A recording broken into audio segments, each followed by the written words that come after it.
প্রিয় লিসেনার্স, এই মুহূর্তে যে ঘটনাটি আমি আপনাদের সাথে শেয়ার করতে যাচ্ছি, এই ঘটনাটি একটি হসপিটাল কেন্দ্রিক। আপনারা অনেকেই হসপিটালের ঘটনা শুনতে চান, কারণ হসপিটালের ঘটনা আমাদের শরীরকে শিহরিত করে, ভয়ের এক অদ্ভুত অনুভূতি জাগায়। হ্যাঁ লিসেনার্স, তেমনই একটি ঘটনা আমাদেরকে পাঠিয়েছেন ঢাকার মিরপুর থেকে মোহাম্মদ আহাদ আহমেদ। আহাদ ভাই উনি একজন ওটি টেকনিশিয়ান, মানে অপারেশন থিয়েটার টেকনিশিয়ান। ঘটনাটি ঘটে 2021 সালে। আর উনি যে হসপিটালে চাকরি করতেন সেটি ঢাকার ধানমন্ডিতে অবস্থিত একটি নামকরা হসপিটাল। হসপিটালটির নাম তিনি আমাকে জানালেও সঙ্গত কারণে সকলের উদ্দেশ্যে হসপিটালটির নাম প্রকাশ করতে তিনি নিষেধ করেছেন, তাই হসপিটালটির নাম আমি বলতে পারছি না। যেই রাত্রে ঘটনাটি ঘটে সেই বারটি ছিল শুক্রবার। আর শুক্রবারে সাধারণত হসপিটালের যারা স্টাফ, নার্স, ডাক্তার স্বাভাবিকভাবে তারা উপস্থিত কম থাকেন, কারণ সাপ্তাহিক একটি ছুটির দিন। কিন্তু যেহেতু ইমার্জেন্সি সার্ভিস, কাউকে না কাউকে কিন্তু ডিউটি পালন করতেই হয়। ওই শুক্রবারে রাত্রে কিন্তু ওনার ডিউটি ছিল। রাত 1টা পর্যন্ত ডিউটি পালন করে উনি একটি রুমে বিশ্রাম করতে আসেন। ওই রুমে টেবিল ছিল, সোফা সেট ছিল, মানে সবকিছুই ছিল আর কি। আর ওই রুমটির পাশেই রয়েছে আরেকটি রুম। এই রুমে মানুষের কিছু কিছু অঙ্গ প্রত্যঙ্গ রাখা হতো, এবং এই অঙ্গ প্রত্যঙ্গগুলো ছিল হাত পা এগুলো আর কি, কারণ অনেক সময় অপারেশন করে মানুষের হাত পা বাদ দিতে হয়। এই হাত পা যখন অপসারণ করা হতো সেগুলো একটি ডিপ বেসিনে রাখা হতো, পরবর্তীতে এগুলো একটা নির্দিষ্ট প্রক্রিয়ার মাধ্যমে প্যাকেটজাত করে এটি অপসারণ করা হতো। যে রাত্রে ঘটনাটি ঘটে ওই রাত্রে সদ্য অপারেশন করা কিছু হাত পা ওই ডিপ বেসিনে রাখা হয়েছে। তিনি যদিও সেটা জানতেন, তিনি তার পাশের রুমে ছিলেন। তো উনি মোবাইল ফোনে ওনার পরিচিত এক আত্মীয়ের সাথে কথা বলছিলেন ওই রাত্রেই। যেহেতু উনি একাকিত্ব ফিল করছিলেন, চিন্তা করলেন যে রাত্রে একটু কথা বলি। তো কথা বলতে বলতে হঠাৎ কি হয়, মোবাইলের নেটওয়ার্ক চলে যায়। তা আজব বিষয়, সাধারণত ওই জায়গাগুলোতে নেটওয়ার্ক কখনো যায় না, আর নেটওয়ার্ক বুস্টারও আছে সেখানে। তো নেটওয়ার্ক যাওয়ার তো কোনো প্রশ্নই নেই। তাহলে হঠাৎ নেটওয়ার্ক চলে গেল, উনি কথা বলতে পারছেন না। নেটওয়ার্ক চলে যাওয়ার সাথে সাথে উনি আজব একটা বিষয় লক্ষ্য করেন। ওনার মোবাইলের স্ক্রিন কাঁপাকাঁপি শুরু করেছে এবং ধপ করে মোবাইলটি অফ হয়ে যায়। আরো একটি ব্যাপার ঘটে, সেটি হচ্ছে ওই করিডোর এবং ওই রুমের লাইটগুলো জ্বলতে নিভতে থাকে। উনি চিন্তা করেছেন এটি হয়তোবা ইলেকট্রিসিটির কোনো প্রবলেম হতে পারে। এরকম 1 মিনিট ধরে জ্বলা নেভার পর ওই করিডোর এবং রুমের সব লাইট অফ হয়ে যায়। তিনি যদিও ভয় পেয়েছিলেন, কিন্তু তারপরও উনি যেটা করলেন, ওনার মোবাইল ফোনটি অন করার চেষ্টা করলেন। মোবাইল ফোনটি যখন অন হবে তখন কিন্তু স্ক্রিনের আলো জ্বলে উঠবে। ওই আলোতে তিনি তখন এখান থেকে সরে যেতে পারবেন, এমনই একটি চিন্তা তার ছিল। কিন্তু উনি বারবার মোবাইল ফোনের যে পুশ বাটনটি ছিল সেটি প্রেস করছেন, কিন্তু কোনোভাবেই ওনার মোবাইল ফোনটি অন হচ্ছিল না। এদিকে চারদিকে ছিল শুনশান নীরবতা, কারণ যেহেতু শুক্রবার স্টাফ কম ছিল আর অন্য স্টাফরা আইসিইউ রুমে ডিউটি পালন করছিল। তো উনি চিন্তা করলেন যে অন্ধকারে এখানে বসে থেকে লাভ নেই, আমি একটি কাজ করি, আমি নিচে চলে যাই এবং এখানে লাইট কেন অফ হয়ে গেল বা কি সমস্যা হয়েছে সেটা অন্যদেরকে জানানোর চেষ্টা করি, যাতে টেকনিশিয়ানরা এসে এই প্রবলেমটা সলভ করতে পারে। তো উনি যখন উঠে বাইরে যাবেন, এখানে একটি বিষয় বলে রাখা ভালো প্রিয় লিসেনার্স, যেহেতু এই করিডোর এবং রুমগুলো ওনার খুবই পরিচিত ছিল, এই জন্য অন্ধকারের মধ্যেও উনি হাতড়ে হাতড়ে এদিক দিয়ে যাওয়ার পথ বুঝতে পারছিলেন। তো উনি যখন অন্যদিকে চলে যাওয়ার জন্য আগানো শুরু করেছেন, তখন হঠাৎ ওনার কানে একটি শব্দ ভেসে আসে। যে রুমে মানুষের কাটা হাত পা রাখা ছিল সেখান থেকেই শব্দটি আসছে। কেমন যেন একটি শব্দ, মানুষ যদি কোনো কিছু খায়, এই খাওয়ার যেরকম একটা শব্দ আসে ঠিক তেমন শব্দ।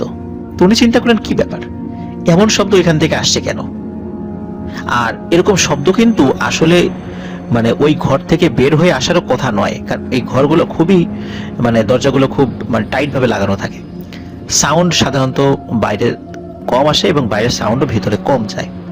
যেহেতু ওই রুমটি বেশ সংরক্ষিত একটি রুম, কারণ বিভিন্ন অপারেশনের মাধ্যমে আলাদা করা বিভিন্ন অঙ্গ প্রত্যঙ্গ সেখানে থাকে, কিন্তু তারপরে শব্দটি ওই দিক থেকেই আসছিল এবং উনি আরো ভালো করে বুঝতে পারেন এই শব্দটি আসলে ওই রুম থেকেই আসছে। ওই রুমটি কিন্তু খোলা ছিল, কিন্তু রুমের মধ্যে কেউ ছিল না।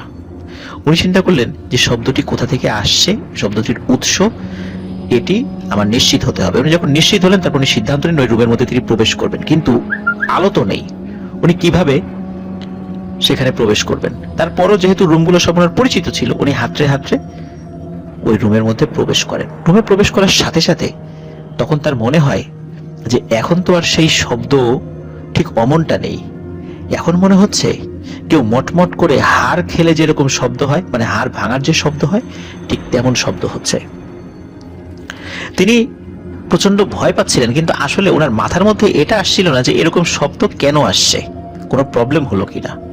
হঠাৎ করে মোবাইল ফোনের নেটওয়ার্ক চলে যাওয়া, তারপর লাইটগুলা আপ ডাউন করে সবগুলো লাইট একসাথে বন্ধ হয়ে যাওয়া, তারপর এরকম শব্দ হওয়া, এই সবগুলো ঘটনা উনি কিছুতেই মেলাতে পারছিলেন না। তারপরও উনি এগিয়ে যাচ্ছিলেন এবং ওনার হাতে থাকা ওনার যে মোবাইল ফোনটি রয়েছে সেই মোবাইল ফোনটি বারবার অন করার চেষ্টা করছিলেন। কিছুক্ষণ আগেও যখন অনেকবার উনি মোবাইল ফোনটি অন করার চেষ্টা করছিলেন তখন মোবাইল ফোনটি অন হচ্ছিল না, কিন্তু এবার মোবাইল ফোনটি অন হয়ে যায়। মোবাইল ফোনটি অন হয়ে যাওয়ার সাথে সাথে মোবাইলের স্ক্রিনের আলোয় উনি একটি ভয়ানক দৃশ্য দেখতে পান। উনি দেখতে পান ওই ডিপ বেসিনের কাছে অদ্ভুত আকৃতির কিছু একটি দাঁড়িয়ে আছে এবং ওনার মোবাইলের স্ক্রিনের আলোয় যতটুকু তিনি দেখতে পান, তিনি দেখেন এই প্রাণীটির পা ঘোড়ার মতো, সারা শরীরে লোম রয়েছে এবং সাইড থেকে যতটুকু দেখা যাচ্ছে মুখটা মানুষের মতো হলেও কিছুটা কুকুরের আকৃতির, এবং এই জিনিসটি একটি মানুষের কাটা হাত মটমট করে চাবিয়ে খাচ্ছে। এই দৃশ্য উনি যখন দেখেন, উনি চিৎকার করার জন্য যেই বাক শক্তিটাও থাকে সেটিও তিনি হারিয়ে ফেলেন, উনি চিৎকারও করতে পারছিলেন না। আর মোবাইলের আলো যে জ্বলে উঠেছে, স্বাভাবিকভাবেই কি হতে পারত, এই আলো জ্বলে ওঠার সাথে সাথে ওই অদ্ভুত ও ভয়ঙ্কর প্রাণীটি তার দিকে ঘুরে তাকানোর চেষ্টা করত। কিন্তু উনি এটিও লক্ষ্য করলেন যে ওনার যে মোবাইল ফোনের আলো ওই ঘরে জ্বলে উঠেছে সেদিকে ওই প্রাণীটির কোনো ভ্রুক্ষেপই নেই, সে তার দিকে তাকালোও না, সে তার কাজ চালিয়ে যাচ্ছে। কিন্তু তিনি তো মারাত্মক ভয় পেয়েছেন, তিনি এখন কি করবেন? তিনি আয়াতুল কুরসি পড়তে থাকলেন। এদিকে একটা বিষয় বলে রাখা ভালো, যখন তিনি দৃশ্য দেখেছেন তিনি ওইখান থেকে এক চুলো নড়তে পারছিলেন না, মনে হচ্ছে তার পায়ের কোনো কোনো অনুভূতি শক্তি নেই। তিনি যখন আয়াতুল কুরসি পড়া শুরু করেন, আয়াতুল কুরসি যখন অর্ধেক পড়া হয়ে গেছে তখন ওনার পায়ের শক্তি ফিরে আসে। তিনি সেখান থেকে দ্রুত বের হয়ে যান, বের হয়ে মোবাইলের স্ক্রিনের আলোতেই দৌড়ে উনি নিচে চলে যান। সেখানে কিন্তু ইলেকট্রিসিটি ছিল, শুধু ওই করিডোর এবং রুমেই ছিল না। সেখানে গিয়ে উনি কাউকে তেমন কিছু বলেননি, কিন্তু অন্য কয়েকজন স্টাফকে বলেন চলেন তো উপরে যাই, উপরে হঠাৎ বিদ্যুৎ বন্ধ হয়ে গেছে, কিছু শব্দ শুনলাম মনে হয়, গিয়ে দেখে আসি কি হয়েছে। তো ওনার সাথে কয়েকজন স্টাফ আসেন, আসার পরে দেখেন যে সত্যি বিদ্যুৎ তো নেই। তখন তারা তাদের হাতে থাকা মোবাইল ফোন জ্বালিয়ে আশেপাশে দেখেন এবং বলেন যে চলেন তো ওই রুমটাতে যাই। ওই রুমটাতে তারা যান, কিন্তু ওই রুমটাতে যাওয়ার পরে দেখে সবকিছু স্বাভাবিক। যেহেতু সবকিছু স্বাভাবিক তারা দেখেছেন, এই কারণে তিনি এই বিষয়টি কাউকে বলেননি। বললে হসপিটালে একটা ভীতিকর পরিবেশ সৃষ্টি হতে পারত, অন্যেরা ভয় পেতে পারত, যার কারণে বিষয়টি তিনি চেপে যান। ওই রাত্রে তিনি ডিউটি শেষ করে বাড়িতে চলে আসেন। পরের দিন থেকে ওনার ভীষণ জ্বর হয়, প্রায় সপ্তাহখানেক এই জ্বর স্থায়ী হয়। এরপর তিনি আস্তে আস্তে সুস্থ হন, কিন্তু সুস্থ হওয়ার পর তিনি ওই হসপিটালের আর কোনো ডিউটিতে ফেরত যাননি। তিনি চাকরিটি ছেড়ে দেন এবং চাকরিটি ছেড়ে দিয়ে তিনি অন্য একটি কাজে ঢুকে যান। প্রিয় লিসেনার্স, আসলে হসপিটাল কেন্দ্রিক এরকম অনেক ঘটনাই ঘটে থাকে, কখনো সেটা প্রকাশিত হয়, কখনো সেটা প্রকাশিত হয় না। তবে এখানে একটি বিষয় বলে রাখা ভালো, যে উনি যে মানুষের হাত খাওয়ার দৃশ্য দেখতে পেয়েছিলেন এবং উনি ফেরত আসার পরেও উনি দেখতে পেয়েছিলেন যে সবকিছু স্বাভাবিক। এটা কিভাবে সম্ভব হলো? একটি হাত খেয়ে ফেলছিল, সেটা তো ক্ষত বিক্ষত অবস্থায় হয় পড়ে থাকার কথা, বা সেখানে কোনো চিহ্ন থাকার কথা, কোনো রক্তর ফোঁটা পড়েছে বা এরকম কিছু হতে পারে, বা হাত যেটা খেয়ে ফেলেছে সেটা তো সেখানে থাকার কথাও না, কিন্তু তাহলে সবকিছু স্বাভাবিক থাকলো কিভাবে? এখানে একটি বিষয়, সেটি হচ্ছে জিনেরা স্বাভাবিকভাবে যদি কোনো কিছু খায়, বা ধরেন যে হাড় জাতীয় কোনো জিনিস যদি খায়, তো ওরা ওটা খাওয়ার পর সেটি কিন্তু আমরা অনেক সময় সেটা অবিকৃত অবস্থায় দেখতে পাই, কিন্তু আসলে তারা সেটা খেয়ে চলে গেছে। এটির বিস্তারিত ব্যাখ্যা রয়েছে, সেই ব্যাখ্যায় আসলে আমি এখন যেতে পারবো না। যেমন একটা কথা আমি বলি, সেটা হচ্ছে যে জিনেদের যে খাবার, অন্যতম একটি খাবার হচ্ছে হাড়। যখন জিনেরা মানুষের উচ্ছিষ্ট বা কোনো প্রাণীর উচ্ছিষ্ট হাড়ের উপর হাত দেয়, তখন ওই হাড়ের উপর মাংস গজিয়ে যায় এবং সেই মাংস তারা খেতে পারে। কিন্তু এই মাংস কিন্তু একবারই গজায়, পরবর্তীতে যদি অন্য কোনো জিনিসে ওই হাড়ের উপর হাত দেয় তাহলে কিন্তু আর মাংস গজাবে না। কিন্তু আমরা কি দেখি প্রিয় লিসেনার? সকালে উঠে দেখি যে হাড়টি আমরা খেয়ে রেখেছিলাম, সেই হাড়টি তো সেভাবেই রয়েছে। সেখানে কি আমরা দেখে বুঝতে পারি যে এখানে এই ধরনের কোনো ঘটনা ঘটেছে বা ঘটতে পারে বা ঘটার কোনো চিহ্ন আছে? আমরা কিছুই দেখি না। হতে পারে এমনই কিছু। তো এটার ব্যাখ্যা আসলে নির্দিষ্টভাবে দেয়া মুশকিল, যে কেন সেই হাতটি অবিকৃতই রয়ে গেল। আপনারা জানলে জানাবেন। এটি ছিল ঘটনা। ধন্যবাদ যিনি আমাদেরকে ঘটনা পাঠিয়েছেন, মোহাম্মদ আহাদ আহমেদ ভাইকে। আশা করি তিনি আরো ঘটনা আমাদেরকে পাঠাবেন যদি তার জানা বা তার সাথে ঘটে যাওয়া আরো কোনো ঘটনা থাকে। ধন্যবাদ। এটি ছিল ঘটনা।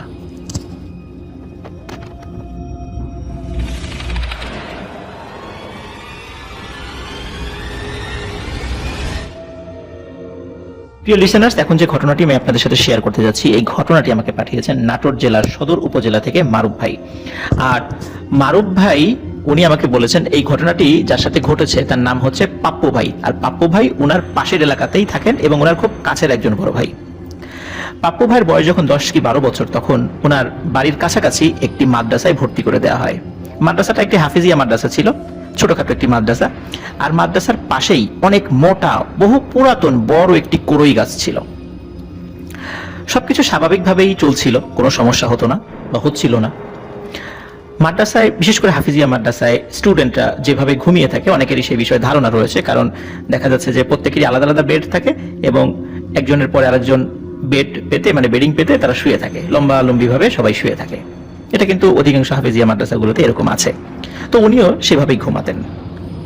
এক রাত্রে উনি স্বপ্ন দেখেন যে উনি ওনার বিছানার উপরে বসে আছেন এবং ওনার ডানে বায়ে ওনার যত ছাত্র ভাইয়েরা ছিল প্রত্যেকেই কাফনে মোড়ানো অবস্থায় আছে। তার মানে সবাই মৃত, এবং লাশকে, মানে মৃত লাশকে কবরে রাখার আগে ঠিক যেভাবে কাফনে মোড়ানো থাকে, মাথার সামনে বাঁধা থাকে, পায়ের দিকে বাঁধা থাকে, ঠিক তেমন অবস্থা।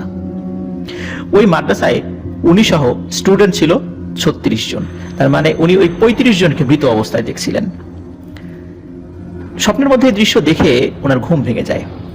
উনি ঘুম থেকে ওঠার পরে আরো একটি অদ্ভুত বিষয় নিজের সাথে ঘটা সেটা আবিষ্কার করেন। সেটি হচ্ছে উনি দেখেন যে উনি বিছানার উপরে বসে আছেন।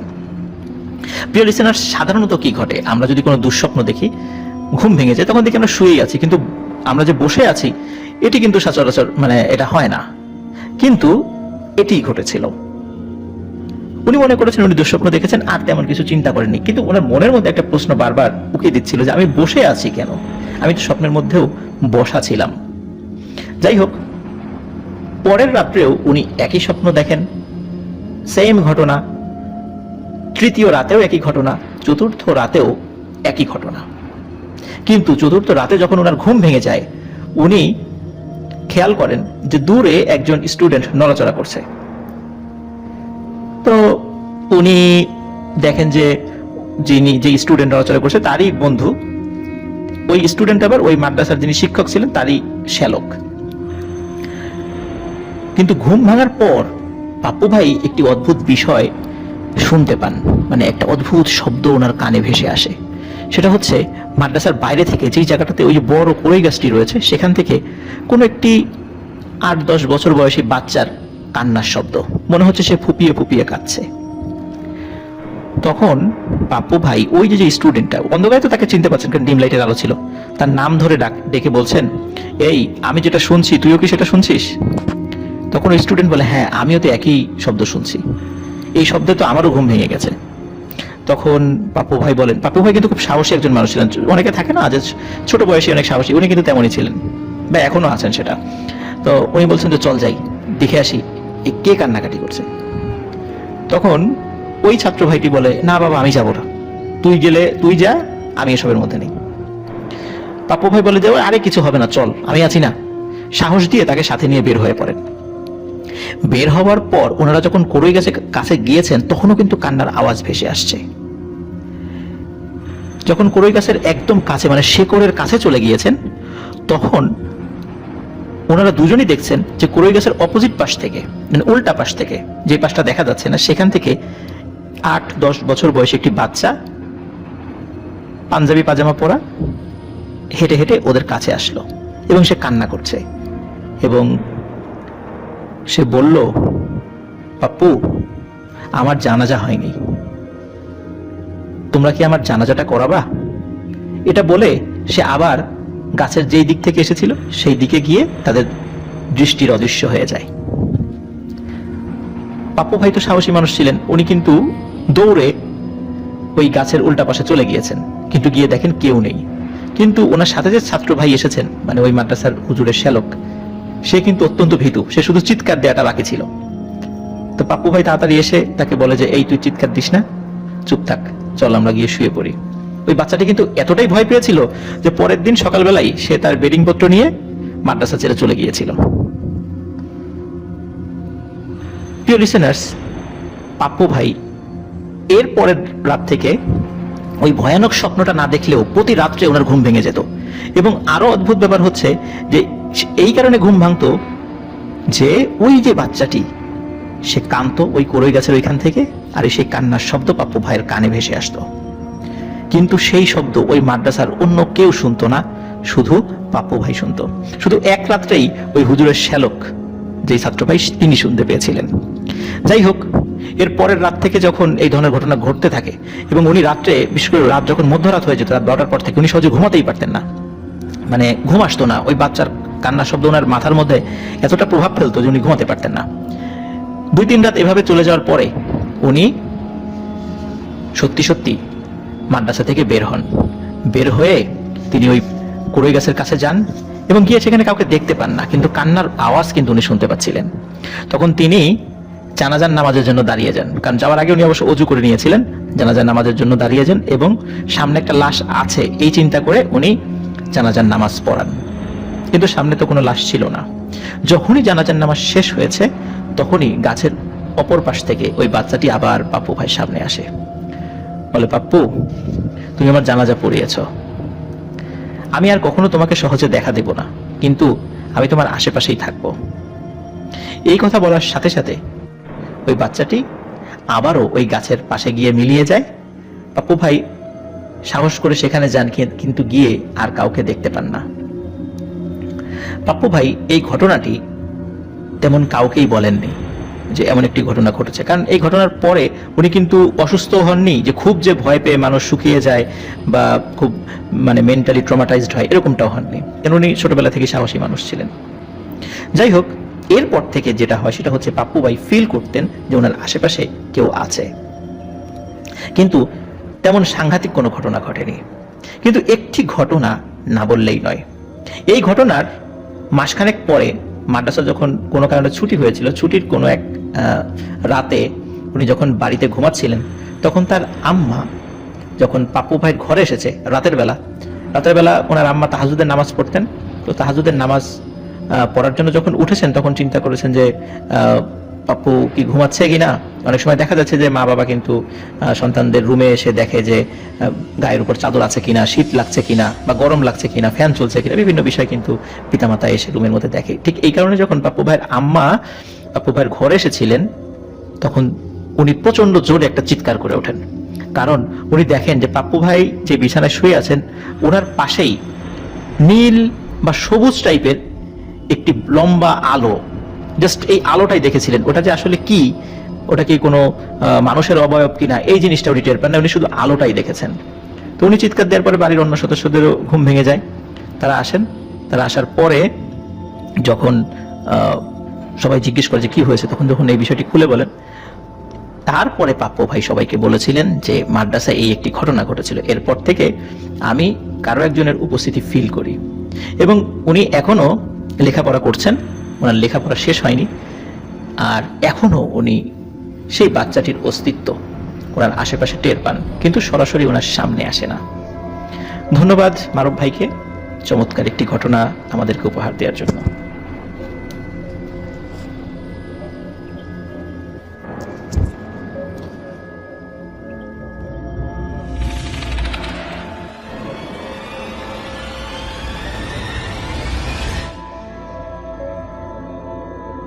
প্রিয় লিসেনার্স, এই মুহূর্তে যে ঘটনাটি আমি আপনাদের সাথে শেয়ার করতে যাচ্ছি, ঘটনাটি কিন্তু ছোট্ট, কিন্তু ছোট্ট ঘটনার মধ্যেও যে রক্ত হিম করা ব্যাপার থাকতে পারে তা আপনারা এই ঘটনাটি শুনলেই বুঝতে পারবেন।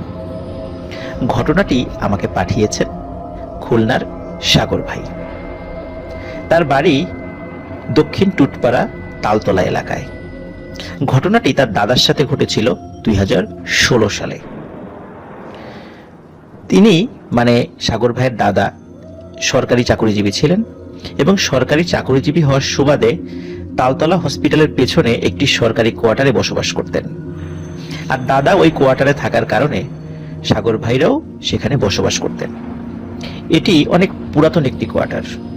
এই কোয়ার্টারের মধ্যে কিন্তু পুকুর রয়েছে, নিম গাছ রয়েছে, জাম গাছ রয়েছে।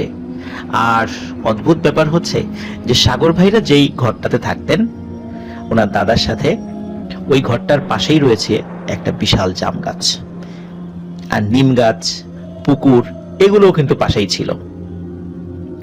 সেখানে আরো থাকার জায়গা ছিল, কারণ কোয়ার্টার তো আসলে আরো অনেকেই সেখানে থাকেন। তো যাই হোক, ঘটনাটি যেই রাত্রে ঘটে তখন সময়টা ছিল শীতকাল, যদিও এতটা শীত তখনও পড়েনি। ওই রাতে কোনো এক কারণে সাগর ভাইয়ের দাদার ঘুম আসছিল না। তখন তিনি চিন্তা করেন যে বাহির থেকে একটু হেঁটে আসি। সেই চিন্তা করে হালকা শীতের মধ্যে, আশা করি আমাদের ঘটনা আপনাদের ভালো লেগেছে। ঘটনা ভালো লাগলে তিনি পুকুর পাড় দিয়ে কমেন্ট ও শেয়ার করে হাঁটাহাঁটি করে আমাদের সাথে থাকুন। যে জাম গাছটার পরবর্তী ঘটনা শোনার আমন্ত্রণ জানিয়ে আজকের মতো দীর্ঘদিন ধরে সেখানে বিদায় থাকার সুবাদে আসসালামু আলাইকুম। কখনোই কিন্তু কোনো প্যারানরমাল বিষয় তাদের সামনে সেভাবে দৃষ্টিগোচর হয়নি। তাই এই জাম গাছটি যে তার একটা ভয়ানক প্রাণ সংহারী উপকরণ হতে পারে এটি তিনি কখনোই চিন্তা করেননি। তিনি জাম গাছটির নিচে বসেন। কয়েক মিনিট বসার পর উনি ফিল করেন ওনার ঘুম আসছে এবং ঘুমে ওনার দু চোখ ভেঙে আসছে। এমন একটি অবস্থা হয় যে ঘুমে ওনার চোখ বন্ধ হয়ে গেছে এবং কোনো মতে উনি চোখ খুলে রাখতে পারছেন। তখন উনি চিন্তা করেন যে যেহেতু ঘুম চলে আসছে আমি এখনই ঘরে চলে যাই। এমন সময় তিনি ফিল করেন ছোট্ট দুটি হাত, নরম তুলতুলে হাত, ঠিক বাচ্চাদের মতো হাত। এই হাত দুটি ওনার পেছন থেকে ওনার গলা জড়িয়ে ধরছে। উনি প্রথমে চিন্তা করেন যে এটি কার হাত হতে পারে। তিনি চিন্তা করেন হয়তো বা পাশের বাসার কোনো বাচ্চার হাত হবে। ওনার হাতে কিন্তু আবার ঘড়ি ছিল। তিনি ওই অবস্থাতেই দেখেন যে তখন রাত বাজে প্রায় 2টো। তখন ওনার চিন্তা মাথায় আসে যে আসলেই ঘটনাটা কি। কারণ রাত 2টোর সময় কোনো একটা বাচ্চা এভাবে বাইরে থাকবে, তারপর আবার শীতকালে। বড় মানুষই তো এখন বাইরে থাকে না। আমার না হয় ঘুম আসছিল না, এই কারণে আমি বাইরে বের হয়েছি, কিন্তু এত রাত্রে কোনো একটা বাচ্চা আমার পেছনে এবং আমার গলা জড়িয়ে, মানে গলাটা জড়িয়ে মাথায় উঠতে চাচ্ছে, ঘটনাটা কি? তখন তিনি যে কাজটি করেন, ওই বাচ্চাটির 2 হাত ছাড়িয়ে দিয়ে তিনি ঘুরে তাকানোর চেষ্টা করেন, কিন্তু সাগর ভাইয়ের দাদা কোনোভাবেই ওই বাচ্চার হাত খুলতে পারছিলেন না। তিনি আরো ফিল করেন কিছুক্ষণ আগে যে নরম তুলতুলে হাত মনে হচ্ছিল, এই হাত দুটি কিন্তু এখন ওরকম তুলতুলে মনে হচ্ছে না, বেশ রুক্ষ মনে হচ্ছে, শক্ত মনে হচ্ছে। তিনি আপ্রাণ চেষ্টা করতে থাকেন, কিন্তু এদিকে ওই বাচ্চাটি ওনার কাঁধ বেয়ে ঘাড়ে উঠে বসেছে এবং উঠে বসে দুই পা ওনার দুই কাঁধের উপর দিয়ে নামিয়ে দিয়ে ওনার গলাটা দুই পা দিয়ে অনেকটা চাপ দিয়ে ধরেছে। সাগর ভাইয়ের দাদা কোনোভাবেই তাকে কাঁধ থেকে নামাতে পারছিলেন না। ধস্তাধস্তির এক পর্যায়ে সাগর ভাইয়ের দাদা ওই বাচ্চারূপী পিশাচকে ঘাড় থেকে নামাতে সক্ষম হন। তখন ওই পিশাচটি পেছন থেকেই বলে ওঠে, আজকে তো বেঁচে গেলি, আমি আবার আসবো তোর কাছে, দেখি তখন তুই কিভাবে রক্ষা পাস। তিনি কিন্তু অন্ধকারের মধ্যে ওই বাচ্চার চেহারা ভালো করে দেখেননি, তবে এতটুকু উনি দেখতে পেয়েছেন, ওই বাচ্চাটি দৌড় দিয়ে পাশে থাকা পুকুরের মধ্যে লাফ দিয়ে পড়ে ডুবে চলে গেল। তিনি অনেক ভয় পেয়েছিলেন। তিনি ঘরে ফিরে আসেন। ঘরে ফিরে আসার পর উনি সবাইকে ঘটনাটি খুলে বলেন। বাড়ির অন্য সদস্যরাও বাইরে বের হয়ে আসেন। স্বাভাবিকভাবেই ওনারা কাউকে দেখতে পান না। ওই দিনের পর থেকে, মানে ওই রাতের পর থেকে সাগর ভাইয়ের দাদা আস্তে আস্তে আস্তে আস্তে অসুস্থ হতে থাকেন। মানে অসুস্থতা যে খুব দ্রুত হয়েছেন বিষয়টা এমন নয়, আস্তে আস্তে অসুস্থ হতে থাকেন। এবং উনি প্রতি রাত্রেই ওই বাচ্চাটাকে স্বপ্নে দেখতেন।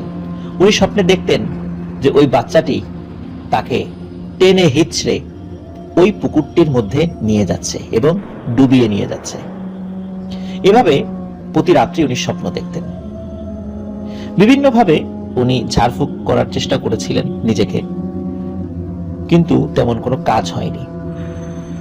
মাত্র 2 মাসের মধ্যে খুবই অসুস্থ হয়ে সাগর ভাইয়ের দাদা ইন্তেকাল করেন।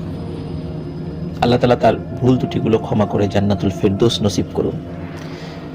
উনি মারা যাওয়ার পর সাগর ভাইয়ের পরিবার তারা ওই কোয়ার্টারটি ছেড়ে দেন। ওনাদের নতুন বাড়িতে ওনারা চলে আসেন। পুরনো সেই কোয়ার্টার বিল্ডিং, পুকুর, জাম গাছ, নিম গাছ সবকিছুই কিন্তু আছে, শুধু সাগর ভাইয়ের দাদা আর ওনাদের মধ্যে নেই। প্রিয় লিসেনার্স, এমন ঘটনা যদি আমাদের সাথে ঘটে যে রাতের বেলা আমরা হাঁটছি বা কোথাও বসে আছি বা নদীর পাড়ে বসে আছি বা পুকুর পাড়ে বসে আছি বা কোনো একটি নির্জন পার্কে বসে আছি, হঠাৎ পেছন থেকে কেউ আমাদেরকে গলা জড়িয়ে ধরল, আর সেটি যদি হয় বাচ্চাদের হাত, আর তারপর যদি আস্তে আস্তে গলা চেপে ধরার চেষ্টা করে এবং মেরে ফেলার চেষ্টা করে এবং কোনোভাবেই যদি আমরা তাকে ঘাট থেকে নামাতে না পারি, তাহলে কি অবস্থা হতে পারে আমাদের সাথে? প্রিয় লিসেনার্স, আশা করি আমাদের ঘটনা আপনাদের ভালো লেগেছে। ঘটনা ভালো লাগলে লাইক, কমেন্ট ও শেয়ার করে আমাদের সাথে থাকুন। পরবর্তী ঘটনা শোনার আমন্ত্রণ জানিয়ে আজকের মতো এখানে বিদায়।